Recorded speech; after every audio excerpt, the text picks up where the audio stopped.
부모를 공경하라라고 하는 말씀은 오늘 우리가 읽은 본문인데요.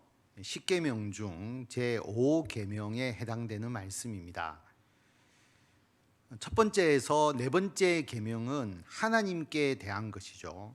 나 외에 다른 신을 섬기지 말라. 우상을 만들지 말고 섬기지 말라. 하나님의 이름을 망령되이 부르지 말라. 안식일을 기억하여 거룩히 지키라. 첫 번째에서 네 번째 하나님과의 관계를 설명하시고 사람 사이에 지켜야 할 계명으로 다섯 번째와 열 번째까지를 말씀을 하시면서 그 중에 제일 처음 다섯 번째 계명, 오늘 읽은 말씀이죠. 내 부모를 공경하라. 그런데 부모를 공경하라고 하는 것은 유교에서 더욱더 잘 가르치고 있죠. 그래서 부모 공경은 유교의 가르침이 아닌가. 그런데 여러분, 성경에서 말하는 부모 공경과 유교에서의 부모 공경은 상당히 다른 차이점이 있습니다. 유교에서 부모의 공경은, 유교에서 부모는 하늘처럼 섬겨야 할 대상이 되거든요. 유교의 효경에 따르면 부모는 하늘이 내리신 분이고 부모를 공경하는 것이 곧 하늘을 공경하는 것이다.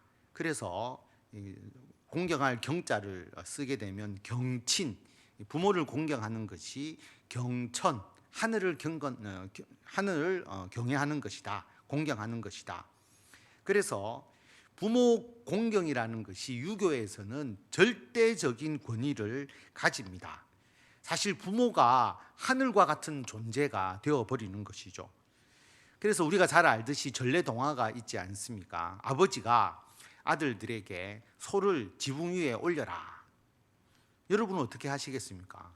부모님이 소를 지붕 위에 올려라. 말도 안 되는 그런 명령이 있잖아요. 그런데 유교에서는 소를 지붕 위에 올리는 것, 아버지의 명령대로 하는 것이 효다.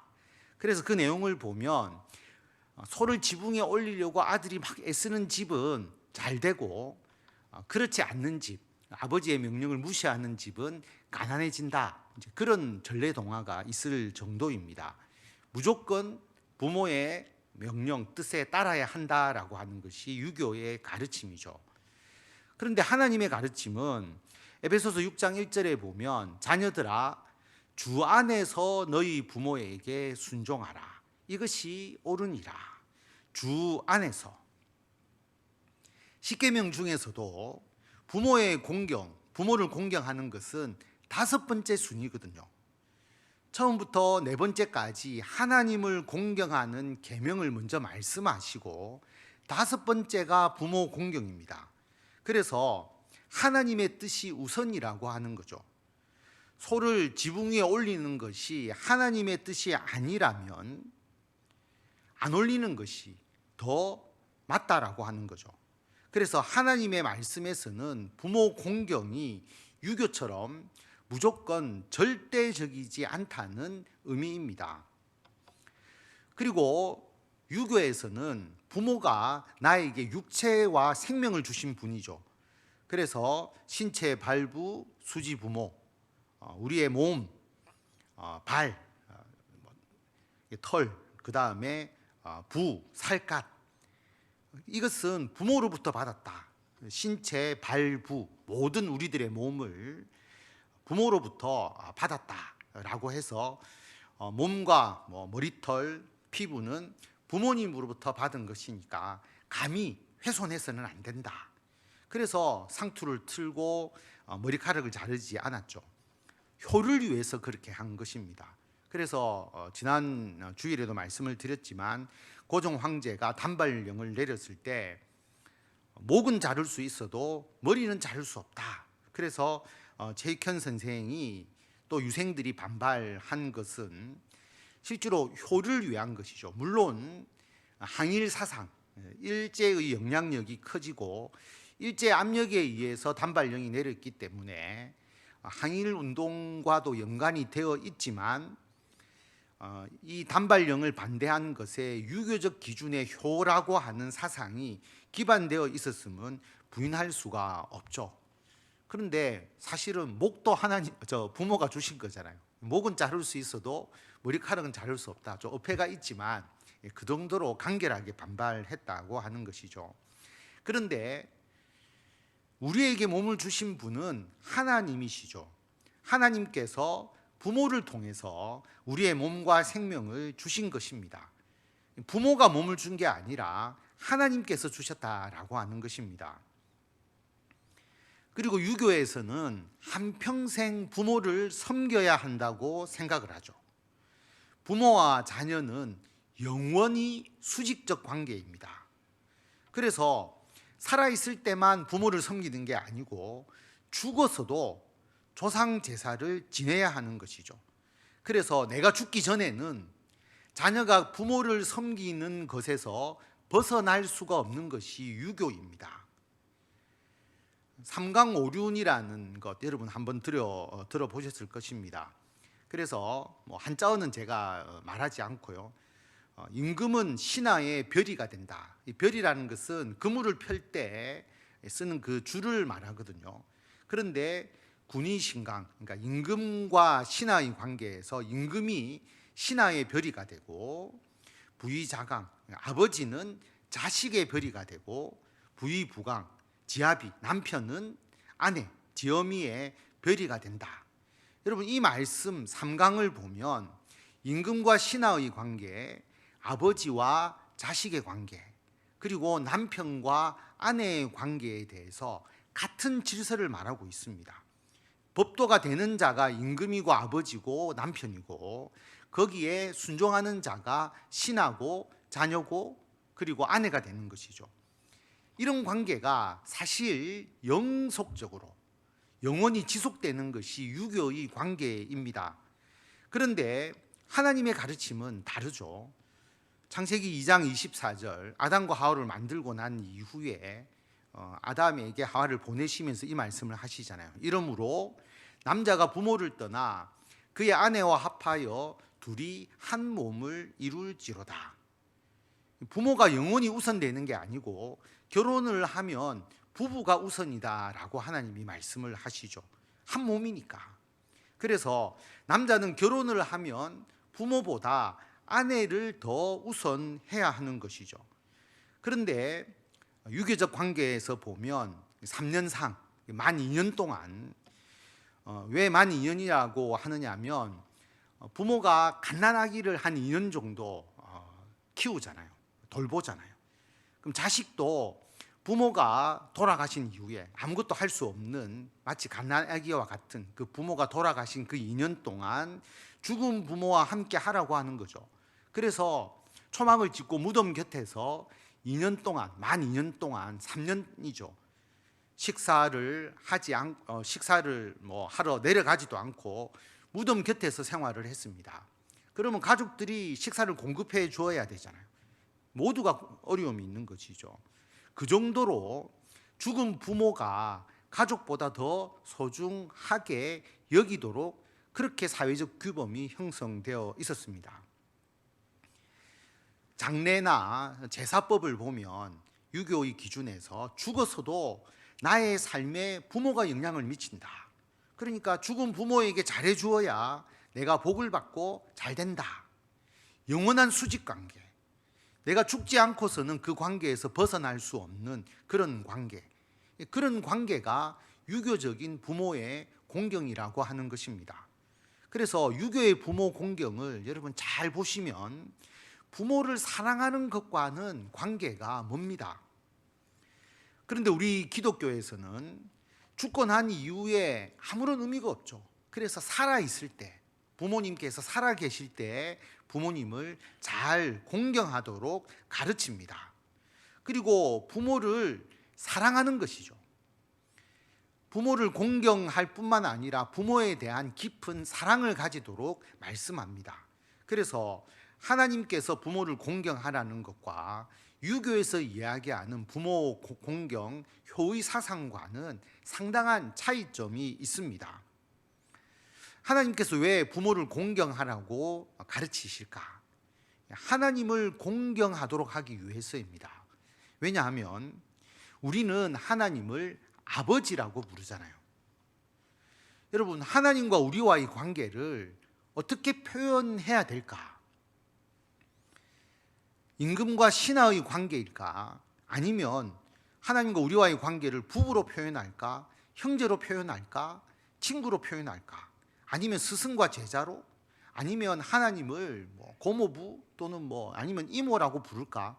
여러 가지 관계가 있잖아요. 하나님과의 관계를 이해하기 위해서는 사람과의 관계를 통해서 하나님을 부를 수밖에 없고 그렇게 관계를 이해할 수밖에 없거든요. 왜냐하면 우리가 사람과의 관계를 통해서 경험하고 아는 그 관계로 하나님과의 관계를 이해할 수밖에 없기 때문입니다. 예를 들어서 하나님은 나의 마니또다. 그런데 마니또가 뭐냐? 마니또는 비밀 친구라는 뜻으로 상대방이 모르게 도와주는 그런 관계를 마니또라고 하죠. 이게 유행처럼 많이 할 때가 있었는데, 그래서 제비뽑기를 하든지 마니또를 정해서 일정 기간 동안 상대방이 모르게 도와주는 거죠. 또 선물도 주기도 하고, 이게 관계 형성을 위한 일종의 놀이인데요. 이것을 잘 모르는 사람에게 하나님은 나의 마니또다. 마니또가 뭐지? 어떻게 해야 되는 거지? 잘 모르는 거죠. 그러면 하나님과의 관계 형성을 제대로 할 수도 없고 이해할 수도 없지 않습니까? 그다음 우리나라에서 잘 쓰는 말, 식당에서 이렇게 추가적으로 주문할 때 이모라고 부르잖아요. 이모. 진짜 이모가 아니잖아요. 혈연 관계가 아닌데, 가족 관계 전혀 없는데 친하면 이모라고 부르잖아요. 왜 고모라고 안 부르고 이모라고 부를까? 이 고모보다는 이모가 훨씬 더 평소에 친근한 관계였다라고 하는 것이죠. 그래서 어떤 호칭을 별도로 정하지 않더라도 어떤 사람과 이모라고 부르게 된다면 굉장히 친근하고 가깝다는 걸 표현하는 거죠. 이모 한마디에 모든 관계가 다 정리되어 버리지 않습니까? 그래서 이런 것처럼 하나님께서 우리와의 관계를 잘 이해시켜 주시기 위해서 우리 사람의 관계로 하나님과 우리와의 관계를 가르쳐 주셨습니다. 어떻게 가르쳐 주셨습니까? 우리가 잘 알듯이 하나님 아버지, 그것도 아빠 아버지. 로마서 8장에 보면 무릇 하나님의 영으로 인도함을 받는 사람은 하나님의 아들이다. 하나님과 우리와의 관계를 아버지와 아들의 관계로 표현을 하셨죠. 너희는 다시 무서워하는 종의 영을 받지 않고, 하나님은 주인, 우리는 종, 그런 관계가 아닙니다. 양자의 영을 받았다. 진짜 아들은 예수님이고 우리는 양자로 입양되었지만 하나님은 아버지, 우리는 아들. 그래서 우리가 하나님을 뭐라고 부르느냐 하면 아빠 아버지라고 부른다.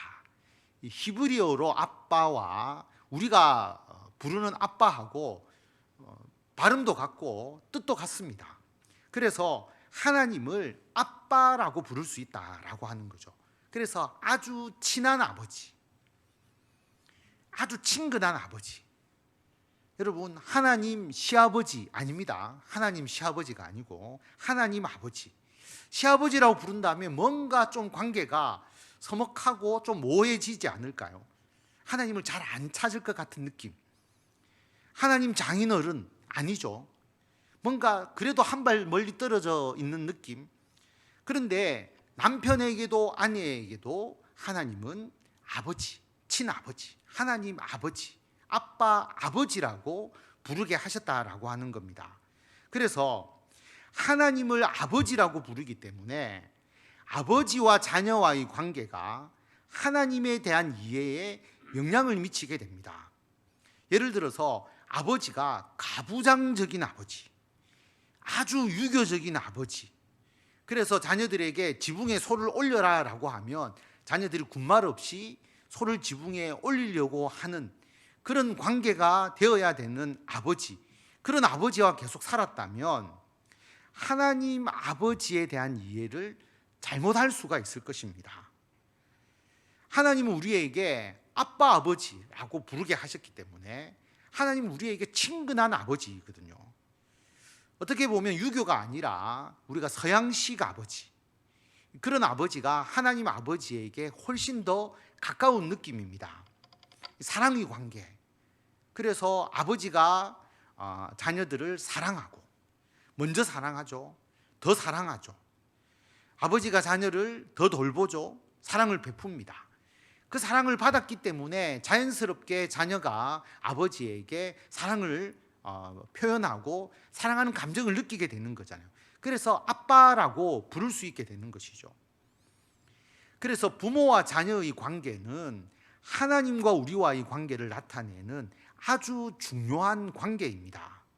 그래서 부모는 자녀를 사랑해야 합니다. 하나님이 우리를 사랑하듯이 부모는 자녀를 사랑해야 합니다. 이게 부모의 의무이죠. 자녀가 하나님 아버지, 아빠 아버지라고 하나님을 부를 수 있도록 특별히 아버지가 자녀들에게 잘 해줘야 합니다. 가부장적인 사회가 강해질수록, 그런 사회 분위기, 그래서 가부장적인 아버지의 요소가 많은 사회일수록 잘못된 이단적 요소의 어머니 하나님이 등장하게 됩니다. 여러분, 중세 시대 때 왜 성모 마리아가 나타났겠습니까? 초대 교회 때는 성모 마리아가 없었거든요. 그런데 중세 시대에 성모 마리아 교리가 나타나게 됩니다. 중보자가 필요했던 것이죠. 하나님께 감히 어떻게 기도할 수 있느냐? 왜냐하면 그때는 교황제도, 가장 가부장적이잖아요. 수직적 관계, 상하관계, 사제와 평신도 간에도 상하관계가 존재를 했습니다. 수직적 관계였다라고 하는 거죠. 그러다 보니까 하나님을 가부장적인 존재로서 하나님을 가르쳤던 거죠. 그러니까 하나님께 기도하고 하나님께 가까이 가는 것이 너무나 멀게 느껴지는 겁니다. 그래서 성모 마리아가 나를 대신해서 기도해주고 변호를 해주고 중재해준다는 사상이 나타난 것이죠. 예수님의 육신의 어머니이기 때문에 모성애에 근거해서 예수님께 우리를 대신해서 중보해준다는 사상, 이 모두가 가부장적인 하나님에 대해서 잘못 가르쳤기 때문에 나오는 것이고요. 가부장적인 권위에 반발해서 나왔거나 또는 그것을 중화시키기 위해서 나온 잘못된 가르침이죠. 하나님에 대해서 잘못 가르치고 잘못 이해하고자 하는 그 가부장적이고 억압적이고 권위주의적인 가정과 사회의 구조 속에서 이러한 사상이 나오게 된 것입니다. 여러분, 우리나라에 우리가 볼 때는 말도 안 되는 하나님의 교회, 어머니 하나님, 장길자, 왜 그런 교리가 득세할까요? 아버지 하나님, 하나님 아버지보다 어머니 하나님이라는 그런 존재가 훨씬 더 부드럽고 마음에 와닿을 수 있기 때문이겠죠. 예를 들어서 우리나라에서 유교적인 가부장적인 아버지에 대한 인식이 강하면 강할수록 어머니 하나님이라는 이단이 더 뿌리 내리게 된다라고 하는 것입니다. 하나님은 그런 가부장적인 하나님이 아니신데도 말이죠. 제가 아동부 아이들에게 한번 물어봤거든요. 아버지에게 사랑한다라고 말한 적이 있느냐, 말하느냐. 제가 일부러 물어봤어요. 아이들이 아빠에 대해서 어떻게 생각하느냐. 그런데 아빠는 사랑하지 않는다, 아빠에게는 사랑한다고 말하지 않는데요. 아이들이 다 그렇게 이야기합니다. 어머니는 사랑한다라고 말하는데, 자주 이야기하는데 아빠에게 사랑한다라고 표현하는 아동부 아이들이 극히 적더라고요. 여러분, 만약에 그렇게 계속 큰다면 나중에 하나님 아버지라고 제대로 부를 수 있을까요? 하나님 아버지라고 하는 그 호칭에 어떤 느낌을 받을까요? 그리고 하나님 아버지 사랑합니다라고 그렇게 말할 수 있을까요? 그래서 아버지의 역할이 굉장히 중요합니다. 부모가 자녀를 사랑해야 되고요. 그 자녀가 사랑을 느낄 수 있도록. 그래서 자녀가 하나님을 아주 쉽게 아빠, 아버지, 아빠, 아버지라고 부를 수 있도록 그런 부모가 되어야 하는 것이죠. 특별히 우리 그리스도인 아버지들은 자녀를 많이 많이 사랑해야 합니다. 이것이 우리 그리스도인 부모가 해야 될 중요한 사명입니다. 자녀도 하나님께서 주신 사명이 있고 계명이 있거든요. 자녀는 부모를 공경해야 합니다. 이 공경이라는 이제 단어는 카베드인데 원형이 카바드거든요. 어떤 의미냐 하면 무겁게 여긴다라고 하는 의미입니다. 무겁다라는 의미에서 나온 거거든요. 부모님을 무겁게 여겨라, 존귀하게 여기라고 하는 의미인데요. 이 단어는 하나님에 대해서 쓰는 용어입니다. 그런데 그 단어를 부모에게도 적용하고 있다라고 하는 것입니다. 아빠, 아버지, 굉장히 친근하게 느껴지는 그런 존재이지만 그래도 아버지이기 때문에 한편으로는 무겁게 여겨지는, 또 존귀하게 여겨야 될 대상이다라고 하는 거죠. 왜냐하면 하나님도 우리에게 친구와 같은 분이시지만, 굉장히 가깝게 느껴지는 분이시지만, 또 그래도 하나님은 준엄하고 위엄이 있으신 분으로서 우리가 공경하는 것과 같은 의미입니다. 그런데 왜 이 둘을 연결시키셨느냐? 십계명, 하나님을 잘 섬기고 공경하도록 하는 4가지 계명과 사람과의 관계에서 지켜야 될 5번째에서 10번째 계명 사이에 공경의 대상, 하나님을 공경하고 부모를 공경하도록 같은 공경이라는 의미를 부여하시면서 연결시키시는 이유, 왜냐하면 하나님을 공경하기 위해서는 공경이라는 의미를 머리로도 알고 마음으로도 느끼고 생활 속에서도 실천해야 합니다. 공경하는 마음도 있고 공경하는 삶이 되어야 하는 것이죠. 그래서 부모를 공경할 수 있어야 하나님을 공경할 수 있기 때문입니다. 여러분, 부모를 공경하지 않는데 하나님을 공경할 수 있을까요? 요한일서 4장 20절에 보면 누구든지 하나님을 사랑하노라 하고 그 형제를 미워하면 이는 거짓말하는 자다. 보이는 형제를 사랑하지 않는데 보지 못하는 하나님을 어떻게 사랑할 수 있겠느냐? 여러분, 이 형제라는 단어를 부모로 바꾸어도 똑같습니다. 부모를 공경할 수 있어야 하나님을 공경할 수가 있습니다. 목사님, 우리 부모는 나에게 잘해주지 않는데요. 아버지에게 마음의 상처를 더 많이 받았는데요. 부모님에게 저는 매일 꾸중만 들었는데요. 그래도 공경해야 합니다. 왜? 우리는 하나님을 공경하기 때문입니다. 여러분, 하나님을 공경하면 왜 부모를 공경해야 할까요? 하나님께서 나에게 부모를 주셨기 때문입니다. 부모를 주신 분이 하나님이시거든요. 부모님들이 성품도 좋으시고 능력도 있으셔서 그런 부모를 만나서 평안하게 어릴 때 잘 지낸 분들은 하나님께서 부모를 주셨다라고 하면 감사할 것입니다.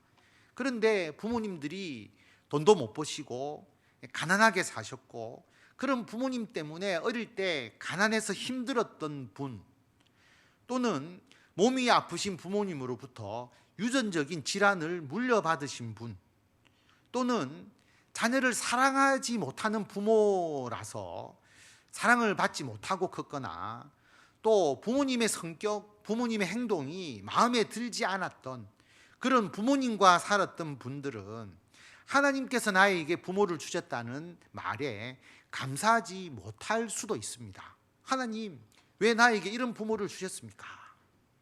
그런데 여러분, 부모를 우리에게 주신 것은 하나님의 뜻입니다. 하나님은 여러분들을 이 세상에 보내시기 위해서 가장 최적의 아버지와 어머니를 선택하셨습니다. 그 아버지와 어머니, 하나님이 택하신 아버지와 어머니를 통해서 우리가 이 세상에서 태어나고 자라게 하셨습니다. 특히 우리가 부모로부터 물려받은 것은 모두 하나님께서 주신 겁니다. 유전적인 것, 타고난 것, 성격이든지 기질이든지 모두. 여러분, 우리는 완벽한 것을 생각을 하죠. 우리가 사람을 기계로 만들 수 있다고 생각해 보세요. 그러면 여러분은 여러분이 원하는 완벽한 성격, 완벽한 지식, 완벽한 건강, 그리고 완벽한 외모, 아무 결점 없는 그런 인간을 만들고 싶어 할 것입니다. 여러분, 어떻게 만들어야 가장 완벽한 모습일까요? 완벽한 자를 아마도 그 표준 모델을 만들어서 기계로 똑같이 비슷하게 찍어내야 할 것입니다. 그런데 하나님은 우리를 그렇게 만들지 아니하셨죠. 부모를 통해서 우리가 다양한 모습으로 태어나게 하셨습니다. 외모도 다르고 성격도 다르고 건강한 부분도 다르고 그 다른 성격, 외모, 기질 모두 하나님께서 부모를 통해서 우리에게 주신 것입니다. 아버지를 닮아서 성격이 급하다, 또 어머니를 닮아서 내성적이다, 모두 하나님께서 만드신 것입니다. 그럼 하나님께서 우리들의 부모를 통해서 우리에게 주신 그 성격, 그 기질을 활용해서 우리는 하나님의 다양한 일을 하게 되는 것입니다. 그래서 부모에 대해서 무관심해서는 안 되고 부모를 공경해야 합니다. 돌아가신 부모라고 할지라도 그 부모에 대해서 공경하는 마음을 가져야 합니다. 제사를 드리는 게 공경하는 마음을 가지는 게 아니고요. 부모를 공경한다, 또 돌아가신 분도 우리가 공경한다라고 하는 것은 부모가 나에게 물려주신 것을 귀하게 여기는 것입니다. 부모님은 우리들에게 도구를 물려주셨죠. 예를 들어서 성격이 칼 같다, 뭐 그런 표현 쓰잖아요. 칼을 주셨다면 우유부단하지 않고 결정력이 있고 관한성이 있고 그런 성격이죠. 그럼 그런 방면의 일을 하면서 그런 기질을 잘 살리는 것이 필요합니다. 칼이 나쁜 게 아니잖아요. 그 칼로 사람을 해치는 게 잘못된 것이지 칼을 가지고 유익하게 그렇게 행할 수가 있게 되는 거죠. 잠언 12장 18절에 보면 칼로 찌름같이 함부로 말하는 자가 있거니와 지혜로운 자의 혀는 양압과 같으니라. 칼로 찌른과 같이 말하는 게 무조건 나쁘다고 생각하기 쉬운데요, 그렇지 않죠. 여러분, 논평하는 사람들의 말을 보십시오. 칼과 같은 논평, 그리고 핵심을 찌르는 칼과 같은 가르침. 이 칼과 같은 말이 정제되어서 나온다면 이 칼은 아주 유익하게 쓸 수가 있죠. 변호사들, 또 검사, 칼과 같은 그러한 말을 하는 사람들이잖아요. 그런데 이 칼과 같은 말을 함부로 말하게 됨으로써 다른 사람에게 상처를 주는 것, 이건 나쁜 것이죠. 칼과 같은 말을 하는 그 기질이 잘못된 것이 아니라 이것을 어떻게 쓰느냐가 더 중요한 것입니다. 양약, 좋은 약이라고 하는 의미거든요. 양약과 같이 좋은 말을 하는 사람, 이게 다 좋은 것 같지만 여러분, 악한 자에 대해서도, 악한 일에 대해서도 양약과 같이 말을 하게 되면 오히려 악을 키우는 요소가 되지 않습니까? 그렇게 써서는 안 되는 것이죠. 그래서 여러분, 하나님께서 나에게 부모를 통해서 주신 것이 무엇인지를 잘 생각해 보시기 바랍니다. 그것은 하나님께서 나에게 주신 도구입니다. 나는 가난한 부모 밑에서 자랐다, 그렇게 그런 과정을 거쳤다면 하나님께서 하신 것이죠. 그런 가운데서 훈련받게 하시고 키우신 것입니다. 저희 선치는 정말 주위에서 도와주는 분이 아무도 없이 고학을 하셨거든요.